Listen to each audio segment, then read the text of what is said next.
किसी स्पाइक भी उसी गली में आ जाता है। मौत का तांडव शांत हो चुका है और उसे भी पता चल चुका है कि सामने कोई आ गया है। Hello boy. मंगल ग्रह पर गर्मियों की काली घनेरी रात, सुनसान सड़कों पर जाता हुआ एक मिस्टीरियस आदमी जो गली के एक छोर पर जाकर खड़ा होता है, वो हवा में उड़ना शुरू कर देता है। बिल्डिंगों को पार करते हुए वो आसमान में पहुंचता है। उसी शहर के दूसरे छोर पर एक गाड़ी आकर रुकती है जहां बहुत सारे ISSP के सिपाही निकलते हैं किसी को ले जाने के लिए। तभी वो मिस्टीरियस आदमी आगे बढ़ता है, एक गली में लैंड करता है।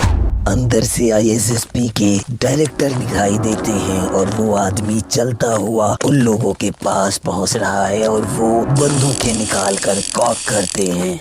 हेलो जेंटलमैन, मैंने तुम लोगों की मौत मुकर्रर की है। अभी दृश्य बदलता है, में स्पाइक दिखाई देता है, गेम खेल रहा होता है। धीरे धीरे वो उस गेम को जीत देता हुआ दिखाई देता है और फाइनली उसके साथ वाला बंदा वहां से निकल जाता है और वो भी गेम खत्म करने के बाद बाहर निकलता है और सिगरेट जलाता है। शांति चारों तरफ।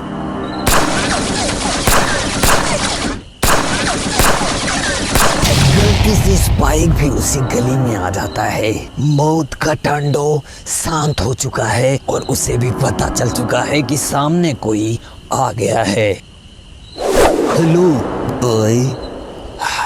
उस पर बहुत सारी गोलियां चलाता है। स्पाइक किसी तरीके से खुद को बचाने की कोशिश करता है, ड्रेस के पीछे छुप जाता है और उससे डिफ्लेक्ट करके उस पर गोली चलाता है। गोली उसे हिट करती है लेकिन उसकी पावर्स की वजह से वो बच जाता है। ये देखकर अब उनके बीच में हैंड फाइट स्टार्ट हो जाती है। स्पाइक बहुत मार खाता हुआ दिखाई देता है। फाइनली मिस्टीरियस आदमी उसे टेक डाउन कर देता है और उस पर गन तान देता है। दोनों एक दूसरे की आंख में देखते हैं। स्पाइक को पता है कि अब शायद उसकी आखिरी सांस होने वाली है और वो भी उसे मारने के बेहद नजदीक होता है। वहाँ बिल्ली की आवाज सुनाई देती है जिस पर वो बहुत सारी गोलियां चलाता है। बिल्ली भागे जाती है। स्पाइक उस समय का भरसक इस्तेमाल करता है और गैस का एक टैंक लेकर आता है, उसके सामने रखकर उस पर गोलियां चला देता है। ब्लास्ट बहुत भयानक होता है। वो खुद को बचाने की कोशिश करता है, वहां से भागता है लेकिन वो भी उसकी चपेटे में आता है और गिर जाता है। जैसे ही ब्लास्ट की तरफ देखता है, धुएं के बीच में एक नाइफ शोल्डर पर लगती है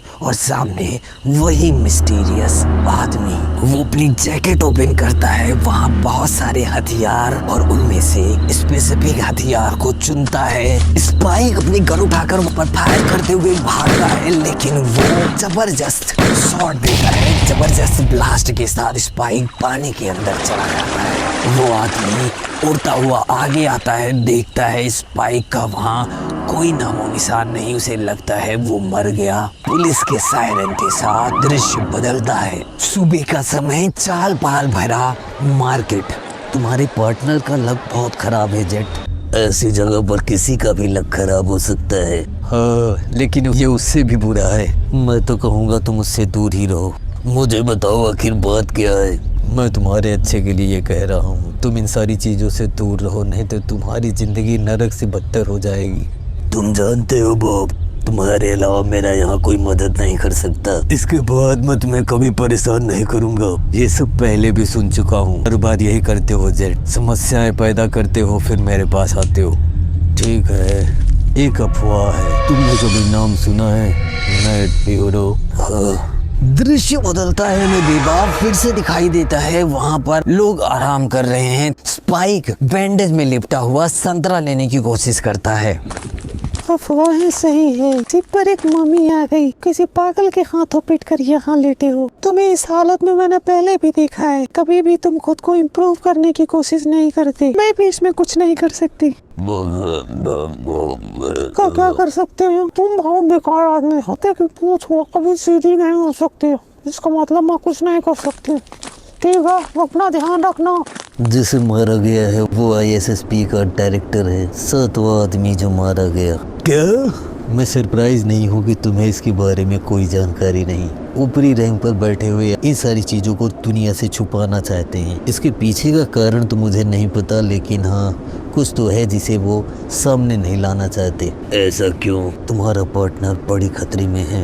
ये आदमी एक परफेक्ट किलिंग मशीन है। उसका चेहरा देखने वाला कोई भी आज तक जिंदा नहीं है। अफवाहों पर भरोसा करे। मुस्कुराता हुआ एक चेहरा जो आता है सब तबाह करके मुस्कुराता हुआ निकल जाता है। ब्रेक ऑफ द सीन, वो आदमी फिर से दिखाई देता है, स्माइल के साथ लोगों को मारता है। एक भागने की कोशिश भी करता है लेकिन वो भी मारा जाता है। दृश्य बदलता है।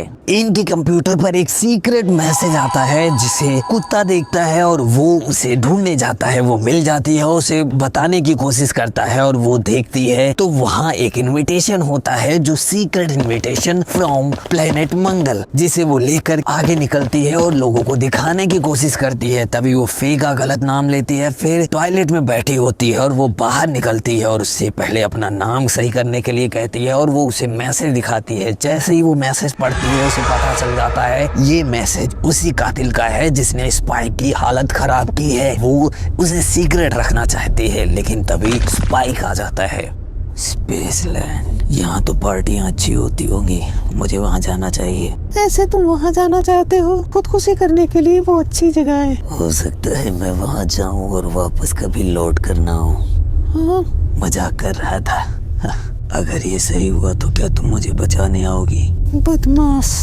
स्पाइक अकेला ही वहाँ से निकल जाता है। इनके पास फोन आता है और वो उससे जेट के बारे में पूछता है और उसे पता चल जाता है कि जेट निकल चुका है बिना फुल रिकवर हुए। लेकिन जेट को पता है कि वो हमेशा ऐसा ही करता है, उसे सुधारा नहीं जा सकता। दृश्य बदलता है। स्पाइक थीम लैंड में पहुंच जाता है। वहाँ चारों तरफ केवल शांति, चारों तरफ फैला सन्नाटा, डर का माहौल, बहुत सारे खिलौने, शीशा, झूले और दूसरी सारी चीजें वहाँ दिखाई देती है जो जनरली एक थीम पार्क के अंदर होती है। लेकिन रात में शांति के साथ वो सब बड़ी डरावनी दिखाई दे रही है। स्पाइक अपने जेट को पार्क करके वहां जाता है। जैसे ही नीचे पहुंचता है, हेलो वेलकम, लेट्स पार्टी। चारों तरफ म्यूजिक और लाइट्स जल जाती हैं जिसे देखकर स्पाइक डर जाता है और वहाँ सारी चीजें एक्टिव हो जाती हैं, चलना स्टार्ट। वो उस पर गोलियां चलाने लगता है जिससे वो खुद को एक कमरे में बंद करता है और वहीं उसे रोबोट दिखाई देती है जो वहाँ से उसे जाने के लिए कहती है क्योंकि वो खतरनाक जगह है, वहाँ खेलना किसी के लिए सेफ नहीं है। लेकिन वो उसे इग्नोर करता हुआ आगे भागता है। ऐसी जगह पर पहुँचता है जहाँ बहुत बड़ी बड़ी पेंगुइन्स स्लाइड करती हुई दिखाई देती है। एक से तो बच जाता है लेकिन दूसरी पेंगुइन के ऊपर वो साइको आदमी दिखाई देता है तो उस पर बहुत सारी गोलियां चलाता है और आगे जाकर एक जबरदस्त ब्लास्ट करता है जिससे वो सारी चीजें तबाह हो जाती है। स्पाइक किसी तरीके से खुद को बचाने की कोशिश करता है। कोई बात नहीं, क्या तुम मेरे लिए एक फेवर करोगी? ISSP के मेन फ्रेम को हैक करो और उसमें ढूंढो सेक्शन नंबर 36। लोगों की नजर में ये सेक्शन कभी है ही नहीं तो बहुत सीक्रेट होगा। अंदर जाकर ढूंढो तो तुम्हें शायद मिल जाए।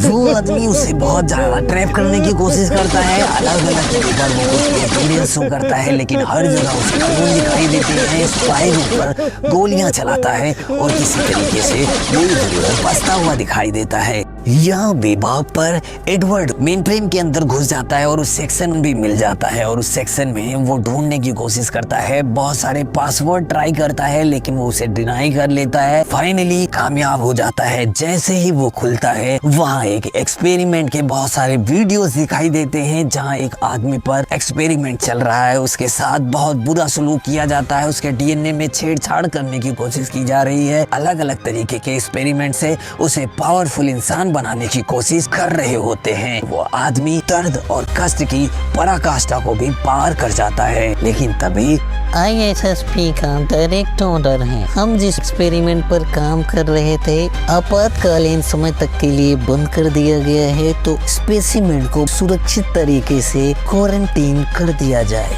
उस मैसेज के बाद में उस आदमी को वो लोग क्वारंटीन करने के लिए दूसरे सेल में शिफ्ट करने वाले होते हैं। तभी वो अचानक से रुक जाता है, दृश्य बदलता है, वहाँ साइंटिस्ट की लाशें दिखाई देती है।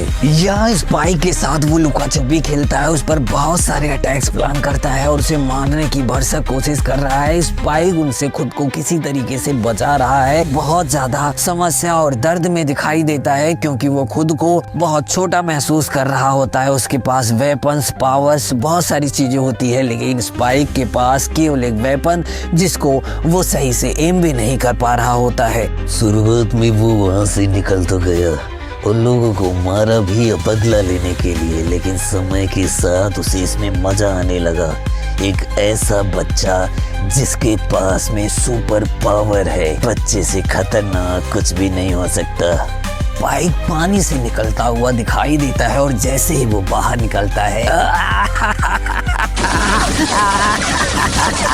वो उसे ढूंढ लेता है और उस पर बहुत सारी गोलियां चलाना स्टार्ट कर देता है। तभी पीछे से हमें फेक भी दिखाई देती है जो उस पर अटैक करती है, फिर वो उससे बच जाता है। फेक को टारगेट करता है, एक दो बुलेट उसे नहीं लगती, लेकिन फाइनली उसकी जहाज को हिट होती है और वो नीचे जमीन पर गिर जाती है। स्पाइक को भी बहुत बुरा लगता है कि वो उसके लिए वर्स्ट मोमेंट है कि कोई उसे बचाने आया है। म्यूजिक के बीच में जाती हुई बनी ट्रेन जहाँ घिरा होता है स्पाइक, वहाँ से एक कैट निकलती है और वो बोलना शुरू कर देती है, जिससे वो आदमी बहुत ही इरिटेट होने लगता है और उसे डर भी लग रहा है। उस पर बहुत सारी अंधाधुंध गोलियां चलाता है और उसे खत्म कर देता है। स्पाइक वहां से खुद को किसी तरीके से बचाता है और उस पर गोलियां दागता है। अब स्पाइक और वो मिस्टीरियस आदमी दोनों एक दूसरे के आमने सामने। वो सिंगल शॉट से स्पाइक की बंदूक गिरा देता है। स्पाइक उसकी आंखों में देखता है और वो भी उसकी आंखों में डर का माहौल, चारों तरफ शांति। स्पाइक धीरे से अपनी नाइफ निकालने की कोशिश करता है और जैसे उसे मारने की कोशिश करता है वो उस पर हिट करता है। बुलेट उसके कंधे पर लगती है,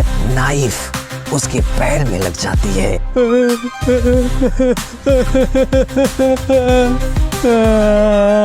छोटे बच्चे की तरह रोने लगता है। वो देखकर स्पाइक को बहुत ही वियर्ड लगता है कि आखिर ये ऐसे कैसे कर रहा है। पावरफुल आदमी एक बच्चे के जैसे रो क्यों रहा है, लेकिन वो रोता ही जाता है और सामने से आ रही बनी रेल उसे कुचल कर चली जाती है और वो मर जाता है।